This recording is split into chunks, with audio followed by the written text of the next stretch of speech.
이 시간 우리 예배를 드리는 모든 성도님들 개인과 가정과 직장과 업에 하나님의 최고의 축복이 있으시기를 주님의 이름으로 축원을 드립니다. 아멘. 주는 그리스도시요 살아계신 하나님의 아들이십니다. 아멘. 지난 토요일 우리 마산에 목사님 사모님이 이렇게 하나님의 부름을 받고 돌아가셨습니다. 계속 이렇게 힘들게 고생하시다가 이렇게 하늘나라로 가셨는데 많이 안타까웠습니다. 왜냐하면 아직 한참 일할 수 있는 나이인데 좀 안타까웠고요. 그 다음날 주일 되니까 제가 알고 있는 어떤 목사님 남편이 여자 목사님인데 남편이 40대 초반으로 이렇게 돌아가셨어요. 며칠 수술했다 소리 들었는데 바로 주일날 돌아가셨습니다. 참 40대 초반 어느 날 가는구나 그렇게 또 생각했고 많이 안타까웠습니다. 근데 또 이번 주에 들려오는 소식이 의사 장로님이신데 이 장로님은 의사인데 운동하다가 계단으로 올라가다가 넘어져 가지고 지금 깨어나지 못하고 있다. 그렇게 이야기를 들었습니다. 우리는 어느 날 참 이렇게 하나님의 부름을 이렇게 받든 저렇게 받든 받아가 가야 되잖아요. 한 번은 죽습니다. 또 우리 강성전 집사님 오늘 예배를 안 오셨는데 사실은 친구를 만나러 갔습니다. 친구가 암으로 인하여서 지금 오늘 내일 한다 이래가지고 그 친구에게 복음 전하러 갔어요. 그래서 갔다 오시라고 이야기를 했습니다. 그 친구는 언제 또 죽을지 모르기 때문에 근데 그 친구는 아직 복음을 아는지 모르는지는 모르겠어요.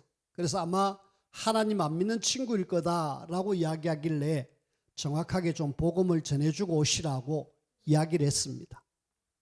우리가 이 예수 그리스도의 비밀을 안다라는 것은 굉장한 비밀을 우리가 아는 겁니다. 그리스도의 비밀을 아는 것과 모르는 것은 굉장히 차이가 나죠.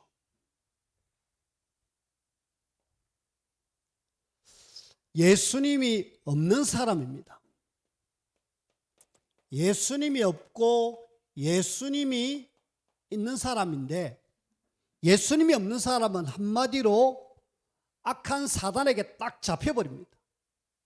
그래서 안타깝게도 이 사람은 마귀 자녀로 살아갈 수밖에 없어요. 마귀 자녀는 마귀가 지옥 가야 되기 때문에 이 마귀 자녀는 반드시 가야 될 곳은 정해졌습니다. 어디로? 지옥으로요. 근데 지옥으로 가기 전에 이 땅에서 뭐 하고 있느냐? 하나님을 모르니까 계속 뭐 하고 있느냐 하면은 우상을 섬기고 있습니다. 하나님 아닌 우상 숭배를 계속 하다 보니까 결국 이 사람은 정신적으로 육신적으로 막 시달리는 거 있죠. 그래서 알게 모르게 정신 문제로 그 다음에 육신 문제로 이렇게 많이 힘들게 살아갑니다. 그리고 결국은 지옥 가는데 지옥을 나만 가는 게 아니라 이 사람 후손들도 이렇게 해서 한마디로 엄청난 멸망 속으로 가고 있죠. 예수가 그리스도라는 비밀을 우리가 전달해 줘야 될 이유가 뭐냐면은 나를 통해서 들어야 될 이 사람이 듣지 못하면은 이 땅에서도 고생하고 나중에 죽었어도 영원한 지옥이 그들을 기다리고 있습니다. 그래서 우리는 뭐 해야 되느냐? 지금 이 사람에게 예수님이 그리스도라는 사실을 말해줘야 돼요. 말해주기 위해서 여러분들이 이 그리스도의 비밀을 정확하게 아셔야 돼요. 알아야 내가 말을 해줄 수 있고 내가 아는 사람 소개를 충분히 해줄 수 있잖아요. 그래서 여러분들이 성경을 통해서 계속 그리스도의 비밀을 알고 또 목사를 통해서 계속 전달되어지는 이 그리스도의 비밀을 여러분만 알고 있을 것이 아니라 나를 통해서 만나지는 모든 사람들이 예수 그리스도를 알고 하나님이 주시는 어마어마한 축복을 받을 수 있도록 만들어줘야 돼. 자, 예수 그리스도를 알았다 그러면은 마귀 자녀가 아니고 하나님의 자녀입니다. 하나님의 자녀로 이 땅에서 우리가 살아갈 수 있고, 하나님의 자녀로 살아가면서 우리에게는 뭘 주셨느냐? 하나님이 기도하면은 반드시 응답하시겠다 말씀하셨습니다. 그리고 우리에게 연약함이 있기 때문에 하나님이 성령으로 충만하게 하시겠다, 힘을 주시겠다라고 말씀하셨습니다. 우리에게 주신 어마어마한 신분입니다. 나는 하나님의 자녀요, 기도하면 응답되어지고, 기도하면 하나님이 성령으로 충만케 하신다, 그런 어떤 신분을 가지고 있고요. 그 다음에 우리에게는 권세가 있어요. 흑암, 사단을 결박할 수 있는 그런 권세가 있고, 천사가 나를 도와줍니다. 천사가 나를 도와주고, 나는 이제는 어디 가느냐? 하나님 모르는 모든 사람은 지옥 가지만 나는 천국이 보장되어졌어요. 저와 여러분들은 예수 그리스도만 정확하게 알면은, 그분이 내 안에 있다라는 사실을 알면은 나는 하나님의 자녀로 내 이름이 천국에 기록되어져 있습니다. 그리고 이 비밀을 이런 사람들에게 전달하는 걸 우리는 전도와 선교라고 하면서 우리는 세계복음화, 이것 때문에 나를 불러주셨습니다. 자, 예수님이 있고 없고가 얼마나 큰 차이가 나는지 여러분들이 아시고, 야, 내가 이런 엄청난 축복을 받았구나, 이걸 받은 걸 계속 듣고 알고 기도로 누리셔야 돼요. 그래서 우리가 지금 예배 전에, 말씀 듣기 전에 주는 그리스도시요 살아계신 하나님의 아들이십니다 라고 고백했잖아요. 이제 그 고백을 했으면은 이 축복을 누리기 위해서 우리가 뭐 하셔야 되느냐? 기도 속에 들어가셔야 돼요. 기도 속에 들어가 가지고 사실적인 이 축복을 우리가 누려야 됩니다. 그래서 우리가 이 속에 있는 사람도 기도해야 되겠지만은, 우리가 기도하면은, 복음 가진 하나님의 자녀가 기도하면은 어떻게 되느냐? 일단은 성령 하나님이 역사하셔서 성령 충만을 우리에게 주십니다. 그리고 우리가 기도하면은 하나님께서는 이 사단을 완전히 결박하십니다. 또 우리가 기도하면은 하나님은 천사를 동원시킵니다. 사실은 이거 세 개면은 끝입니다. 하나님이 나에게 힘을 주시고, 또 내가 가는 길에 사단이 결박되어지고, 내 가는 길에 천사가 도와주면은 끝이잖아요. 이거는 영적인 비밀입니다. 기도해야 이 영적 비밀을 우리가 알 수가 있어요. 저와 여러분들이 날마다 복음을 가지고 영적 비밀을 누리시길 바랐고, 그래서 제가 주는 그리스도시요 살아계신 하나님의 아들이십니다, 우리가 고백하고 난 뒤에 제가 선창으로 기도하면 이라면 여러분들은 성령 충만, 기도하면은 사단 결박, 기도하면은 천사 동원, 이렇게 좀 앞으로 우리가 구호로 한번 해보도록 하겠습니다. 이해하셨습니까? 예, 한번 해볼까요? 기도하면 성령 충만, 기도하면 사단 결박, 기도하면 천사 동원. 좀 강하게 하셔야 돼요. 왜? 기도하면 이런 어마어마한 영적인 일들이 일어나기 때문에. 자, 그렇게 해서 우리가 하나님의 자녀입니다. 하나님의 자녀는 이 땅에 사는 동안에 누구를 의지하면서 살아가야 될 것인가를 오늘 본문을 통해서 보게 됩니다. 우리 이 땅에 살아가는 동안에 이런 영적인 어마어마한 축복을 다 놔두고 누구를 의지하느냐? 사람을 의지합니다. 태어나가지고 어린아이 때는 계속 부모를 의지하게 되고요. 그 다음에 부모의 손을 떠난 사람들은 친구를 의지하게 되고, 세상의 물질을 의지하게 되고, 세상의 어떤 것들을 의지하게 됩니다. 결혼을 하면 남편을 의지하고 아내를 의지합니다.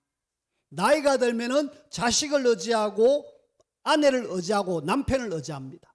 하지만은 하나님의 자녀는 그런 것보다도 더 중요한 하나님을 의지하는, 하나님만을 바라보는 그런 저와 여러분들이 되어지기를 주님의 이름으로 부탁을 드립니다.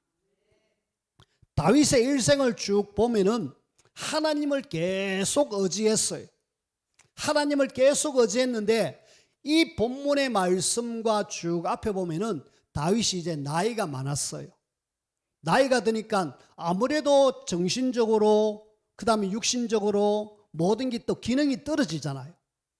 그래서 끝에 보니까 다윗이 그나마 하나님을 열심히 이렇게 경외하고 나름 잘 했는데 오늘 또 보니까 하나님을 제대로 바라보지 못하는 다윗의 모습을 우리가 보면서 그래, 내가 바라봐야 될 분은 하나님밖에 없구나.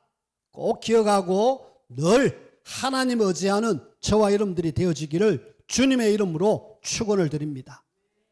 오늘 읽은 말씀 우리가 1절을 한번 보십시오. 1절을 보니까 여호와께서 다시 이스라엘을 향하여 진노하사. 우리가 오늘 1절을 꼭 여러분들이 명심하셔야 돼요. 아니, 여호와께서 왜 갑작스럽게 이스라엘을 향하여서 진노하려고 하지? 왜 하나님의 자녀에게 진노를 내리려고 하지? 하나님의 자녀인데, 예수님을 구주로 영접한 하나님의 자녀인데 왜 진노하려고 하지? 이유가 뭘까? 여기 성경 말씀은 없습니다.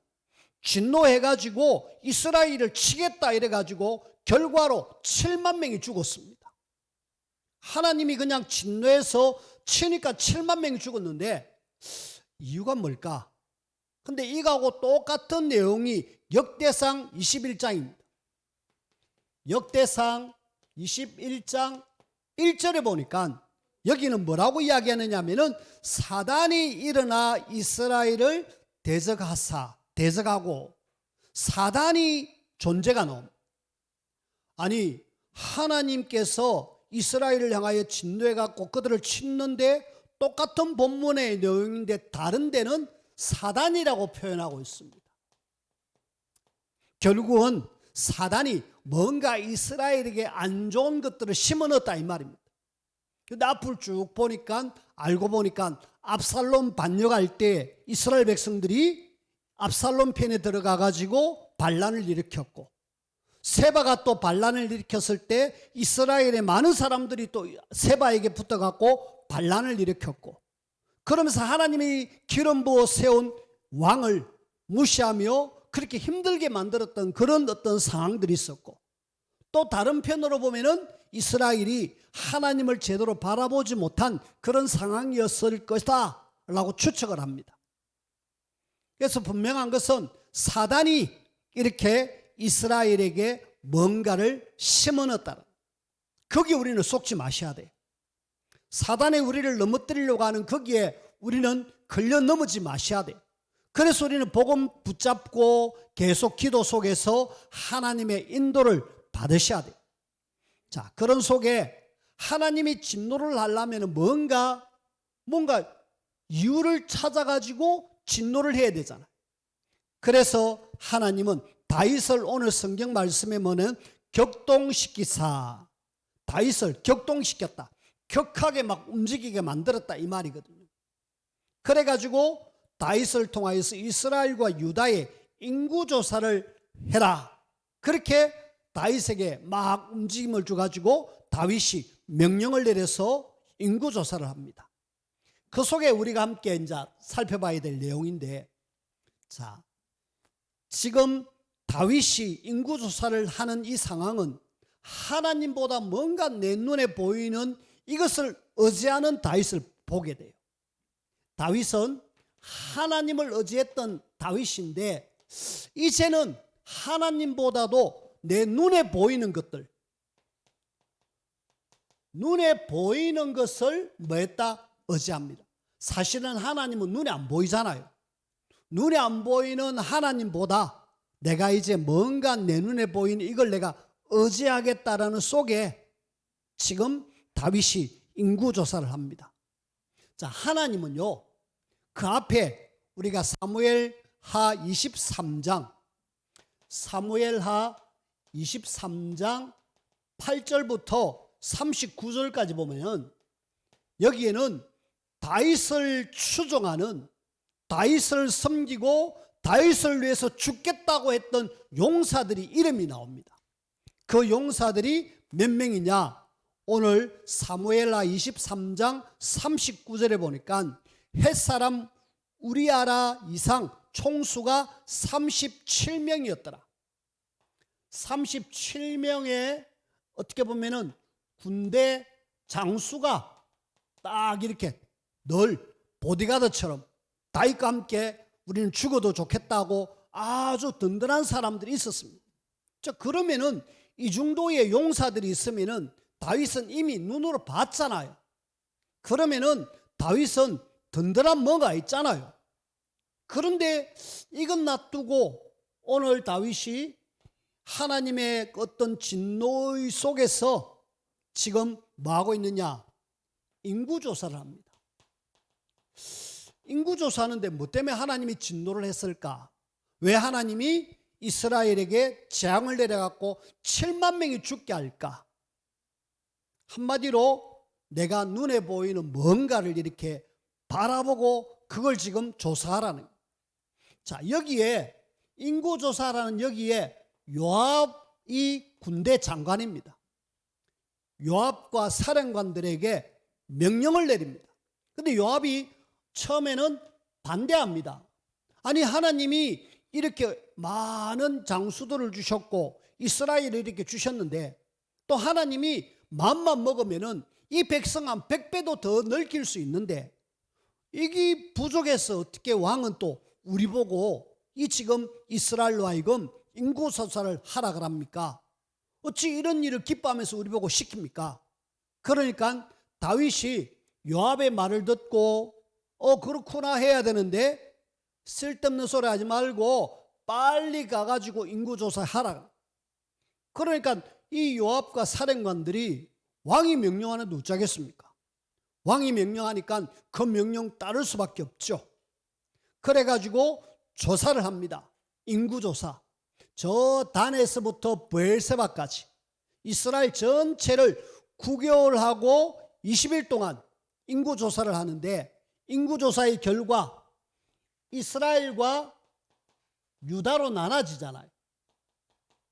유다로 나눠지는데 이스라엘에는 칼을 들고 싸울 수 있는 사람이 80만 명. 그 다음에 유다 사람은 50만 명. 자, 일단은 다윗에게 전쟁에 나가서 싸울 수 있는 사람이 지금 얼마나 예비되어 있느냐면은 거의 130만 명이 준비되어 있습니다. 자, 우리나라에 지금 국방에 그 군인들이 한 몇 명 되느냐? 예전에는 50만이라 그랬는데 지금은 많이 줄었을 거예요. 한 40만, 30만 정도밖에 안 되는데 그 당시만 해도 이런 130만이라는 어마어마한 대군이 지금 딱 그 다윗이 이걸 들었을 때 어떻게 했을까요? 야, 나에게 이런 어마어마한 군사력이 있네. 엄청난 뭔가 확 힘이 생겼을 거예요. 우리는 다윗이 지금 누구를 의지하고 있느냐 하면은 잠시 잊어버렸습니다. 누구를요? 하나님을. 하나님을 잊어버리고 다윗은 나에게 지금 용사도 있지만은 내가 지금 국방력이 얼마나 되는가를 정확하게 지금 알고자 해서 인구조사를 해서 국방력이 이런 엄청난 나에게 대군이 있구나. 이걸 지금 알았어요. 자, 그 보고를 일단 받았는데 이상하게 지금 오늘 다윗은 지금 굉장히 마음속에 지금 세상 권력을 의지하려고 하는 어떤 하나님을 배제한 어떤 교만이 꽉 들어가 버린 거 있죠. 교만이 들어가 가지고 나는 이제 굉장한 왕이구나. 내가 보통 왕이 아니구나. 우리나라가 대단한 나라구나. 사실은 조그마한 나라인데 다윗이 다스릴 때는 굉장히 힘이 있었어요. 주변의 나라들을 장악하고 정복하고 그래가지고 굉장히 힘 있는 나라였습니다. 그게 굉장히 갑자기 교만해졌죠. 그런데 참 어떻게 보면 은혜인데 오늘 우리가 읽은 말씀 10절에 보니까 이런 보고를 듣고 난 뒤에 다윗이 백성을 조사한 후에 그의 마음에 자책하고 다윗이 여호와께 아뢰되 내가 이 일을 행함으로 큰 죄를 범하였도다. 내가 이렇게 교만한 이것을 정확하게 깨닫고 그러나 이것이 나에게 엄청난 큰 죄구나. 이게 은혜입니다. 안 그러면요 이 130만한 대군을 늘 생각하면서 야, 내 배경에 이런 어마어마한 장수와 병사들이 있구나. 그러면서 하나님 의지 안 하려고 그랬을 거예요. 근데 다윗이 희한하게 딱 인구조사 보고 받자마자 마음속에 뭔가 확 찔림을 당했어요. 굉장히 은혜죠. 마음의 자책감을 통하여서 하나님 앞에 내가 큰 죄를 깨닫고 적시로 뭐 하고 있느냐? 회개합니다. 내가 잘못했구나. 다윗의 큰 장점 중에 하나입니다. 우리가 알다시피 다윗이 사실은 큰 죄를 범한 것이 한 2번 있잖아요. 그 중에 바세바를 취해가지고 자기의 신하 우리아를 저 전쟁에 내보내고 죽게 만들고 바세바를 자기의 아내로 삼잖아요. 그것 때문에 자녀가 죽고 반란이 일어나고 막 그랬지만은 아주 큰 죄입니다. 근데 이때에 나단 선지자가 와가지고 바세바 취한 사건을 예를 들어가지고 이야기하면서 잘못했다 이야기했을 때에 다윗은 바로 금식하면서 기도하면서 하나님 앞에 회개를 했어요. 저는 다윗이 참 귀한 것은 내가 잘못한 걸 알고 적시로 회개하는 이런 부분들은 굉장히 다윗에게는 큰 장점이다. 또 우리가 오늘 읽은 말씀 속에 인구조사를 해가지고 이런 어마어마한 대군이 있다는 사실을 알 때에 다윗에게 이상하게 마음속에 내가 큰 죄를 범하였구나 이래가지고 바로 뭔가 깨달음이 왔잖아요. 거기 하나님의 은혜예요. 하나님의 성령의 사람이 그렇습니다. 우리가 죄의 자리에 있을 때 아무 죄책감도 없다. 이거는 진짜 큰일 날 겁니다. 근데 내가 왠지 모르게 잘못했는데 죄책감도 생기고 하나님 앞에 너무 부끄럽고 내가 이래 왜 그랬을까? 그게 돼야 정상적인 신앙인입니다. 그래야 하나님 내가 잘못했습니다 하고 용서를 구할 거 아닙니까? 그래서 우리는 이런 죄 속에 있을 때 적시 회개하는 것이 필요하고 하나님은 이럴 때에 바세바 사건 때에 하나님은 나단 선지자를 이 지금 인구조사 후에 가시라는 선지자를 세워가지고 하나님께서는 이 다윗을 확실하게 회개시키는 거 있죠. 그래가지고 이 선지자들을 통하여서 하나님은 뭘 주시느냐? 말씀을 주십니다. 특히 갓 선지자를 통하여서 하나님은 지금 선택해라. 네가 지금 이 일로 인하여서 분명히 뭔가 죄를 지었기 때문에 내가 진노해가지고 확실하게 내가 이스라엘을 벌을 내리겠다. 그래가지고 3가지의 벌을 선택합니다. 제일 먼저 7년의 기근. 7년 동안 기근이 아니 얼마 전에 한 3년 기근이 생겨서 굉장히 고생했는데 7년 기근 7년 동안 비가 안 내리고 엄청나게 어렵다. 심각한 상황이잖아요. 그 다음에 너가 한 석 달 동안 도망자의 삶을 살아라. 저기에서 쫓겨가지고 석 달 동안 다윗이 살아봤잖아요. 기근도 만나봤고 압살롬에서 쫓겨갔고 신발도 못 신은 채로 달려가는 그 다윗, 또 이전에 사울을 통해서 죽음의 위기를 만나갖고 막 도망자의 삶을 살았던 다윗 알고 있잖아요. 너무나도 힘들었다는 사실. 그래서 세 번째에 3일 동안 전염병을 죽게 선택해라. 다윗의 선택은 3일 정도, 한 3일 정도 그냥 기근 전염병 일으키면 안 되겠나. 그래가지고 3일을 전염병을 선택합니다. 근데 이 선택이 이런 결과가 나올 줄 어떻게 알았겠습니까? 7만 명이 죽는 그런 굉장한 위기. 아니 지금 엄청난 대군을 나는 자랑했는데 나의 죄로 인하여, 이스라엘의 죄로 인하여서 지금 7만 명이 까딱하면은 이 속에서 지금 여호와의 사자가 전 지역에 전염병을 확 퍼뜨려가고 계속 치고 있는 중에 이제 예루살렘을 치려고 합니다. 예루살렘을 치고 더 많은 사람들을 죽으려는 순간에 하나님이 막았어요. 여호와의 사자를 이제 됐다, 그만해라. 그 정도 죽었으면 됐다. 이 백성들이 안 깨달았겠느냐. 그러면서 스톱시켰어요. 은혜죠. 그래가지고 일단은 7만 명 죽음으로 일단 모든 걸 마무리하는데, 자, 여기서 우리가 꼭 기억해야 될 것, 우리 인생에 하나님은 늘 우리의 잘못됨 잘됨 간섭하고 계십니다. 특히 잘못됐을 때 우리는 빨리 하나님 앞에 돌아와서 회개해야 돼요. 다윗의 장점이 이겁니다. 7만 명으로 끝났지 안 그러면은 더 많은 사람들이 죽을 수 있는 그런 상황에도 갈 수 있었습니다. 일단 이렇게 끝났고요. 자, 끝난 게 끝난 것이 아니라 다윗은 이제 이 갓 선지자에게 물어봅니다. 지금 어떻게 되겠냐고. 지금 계속 지금 여호와의 사자가 지금 예루살렘을 치려고 전염병을 막 이렇게 퍼뜨려 갖고 우리를 치려고 하는데 우리가 어떻게 하면 좋겠느냐고 선지자에게 물어봅니다. 선지자에 물어보니까 이제는 하나님 앞에 제단을 쌓아라. 그러면서 하나님을 향한 제단에 대한 말씀을 주셨죠. 이 제단은 예배고 하나님께 내가 회개합니다, 하나님께 내가 돌아갑니다 라는 그런 의미가 있습니다. 그래서 일단은 지금 하나님 앞에 관계를 회복해야 됩니다. 하나님과 관계가 끊어졌으니까 이 관계를 빨리 회복하기 위해서 뭐 해라? 제단을 쌓아라. 하나님 앞에 제사를 드리라 이 말이거든요. 그래서 제사를 드리기 위해서 제단을 쌓아라 가라는데 어디서 하느냐? 알고 보니까 여호와의 사자가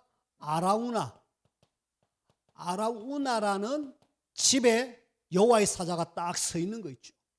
여기에서 빨리 제단을 쌓고 하나님 앞에 번제를 드리고 화목제를 드려야 됩니다. 그러니까 이 아라우나의 타작마당입니다. 여기에서 지금 다윗이 사실은 이제 하나님과 관계를 회복하려고 아라우나에게 찾아갑니다. 아라우나가 가만히 보니까 왕이 오고 신하들이 막 오는 거 있죠. 왜 올까? 어떻게 오셨습니까? 물어보니까 이 땅에서 우리가 지금 하나님 앞에 번제를 드려야 되는데, 제사를 드려야 되는데 허락해 달라. 그리고 이 땅을 나에게 좀, 왕이 쓰시겠다라면은 얼마든지 쓰십시오. 여기 소도 있고 그리고 이 재물을 태울 나무도 있습니다. 그러니까 얼마든지 쓰십시오. 그러니까 다윗이 아니 그거 말고 내가 당신에게 이 땅을 사야 되겠다. 이 땅을 사가지고 내가 정상적으로 하나님 앞에 번제를 드려야 되겠다. 이래가지고 돈을 줍니다. 은 50세겔을 줘서 그 아라우나의 타작마당을 사고 그 다음에 소를 샀습니다. 거기서 뭐하고 있느냐? 하나님과의 관계 회복을 위해서 번제를 드립니다. 화목제를 드립니다. 이 번제와 화목제는 하나님 앞에 나의 죄를 용서해 주십시오. 우리 집안의 죄와 우리 백성들의 죄를 용서해 주십시오. 그리고 하나님과의 관계가 회복되어지기를 원합니다 하는 중요한 제사입니다. 여기에 소가 죽어요. 대속물. 이 소가 죽음으로 인하여서 하나님과 이스라엘과의 관계, 하나님과 다윗과의 관계가 회복되어지므로 오늘 우리가 읽지 않았습니다마는 24장 25절에 보니까 그곳에서 여호와를 위하여 제단을 쌓고 번제와 화목제를 드렸더니 이에 여호와께서 그 땅을 위한 기도를 들으시매 이스라엘에게 내리는 재앙이 그쳤더라. 재앙 끝났습니다. 그렇게 힘들었던 그 전염병으로 많은 사람들이 죽었는데 그 재앙이 어떤 시간표에 끝났느냐? 하나님과의 관계 회복할 때, 하나님 앞에 번제를 드릴 때, 하나님 앞에 제물을 드릴 때, 그때 끝났다. 그럼 이 제물이 뭘 의미할까? 바로 예수 그리스도를 의미합니다. 예수 그리스도의 죽음으로 우리가 하나님께로 나아갈 수 있는 이 비밀을 이야기하는 거예요. 자, 그렇게 해서 하나님과 그 다윗과 하나님과 그 이스라엘이 완벽하게 회복되어진 거 있죠. 자, 오늘 그러면서 결론의 말씀을 드립니다. 우리는 이 땅에 사는 동안에 진짜 누구를 의지해야 됩니까? 많은 사람은, 능력 있는 사람은 나를 의지합니다. 아니요. 나는 어느 날 넘어질 수 있는 연약한 사람이다. 그래서 저와 여러분들이 늘 의지해야 될 분은 하나님 말고는 없습니다. 저와 여러분들이 늘 하나님 중심으로, 그래, 내 아무리 나에게 든든한 남편이 있고 아내가 있고 자녀가 있고 어느 날 한 방에 가버립니다. 그러나 영원하신 하나님은 늘 나와 함께 하시고 도와주시고 인도하시는 분이십니다. 그 하나님을 모르니까 자꾸 다른 거 의지하고 그런다 아닙니까? 특히 불신자들은 하나님 못 만나니까 우상을 의지하고 세상 물질을 의지하고 세상 권력을 의지하려고 애를 쓰는데, 우리는 늘 하나님 중심으로 하나님을 의지할 수 있는, 근데 하나님을 의지하려고 하는데 또 우리가 넘어짐이 있습니다. 넘어질 때가 있잖아요. 다윗이 바세바를 통해서 넘어졌고 인구조사를 넘어졌습니다. 그럴 때 우리는 뭐 해야 됩니까? 넘어질 때마다 우리는 빨리 하나님께로 돌아가면 돼요. 그것을 우리는 회개라고 합니다. 하나님이 나를 다시 세워주실 거다. 다윗이 가장 잘한 것이 이겁니다. 이렇게 되어지니까 하나님이 회개할 때 모든 걸 다 회복시켜 주시고 이스라엘의 최고의 왕으로 하나님은 삼아 주셨습니다. 우리는 하나님의 자녀고, 넘어져도 하나님의 자녀, 실수해도 하나님의 자녀, 당장 하나님께로만 돌아오면 된다라는 사실을 여러분들이 절대로 잊지 마시고, 그리고 그 주님은 날마다 우리와 함께 하시는 분이다. 늘 나를 도와주시고 인도하시는 분이다. 잘못돼도 하나님은 나를 알고 계시고 잘해도 하나님은 나를 알고 계시면서 늘 우리의 일생을 함께 하시는 분이다. 그 하나님 전적으로 의지하며 늘 승리하는 우리 모두가 되어지기를 주님의 이름으로 축원을 드립니다. 기도합시다. 하나님 감사합니다. 이 땅에 사는 동안에 우리가 전적으로 하나님을 의지해야 되는데 하나님 아닌 다른 것을 의지할 때가 너무나도 많습니다. 이 시간 다윗을 보며 전적으로 하나님만을 바라보며 하나님만을 의지하는 우리 모두가 되게 축복하여 주옵소서. 주 예수 그리스도 이름으로 기도하옵나이다. 아멘.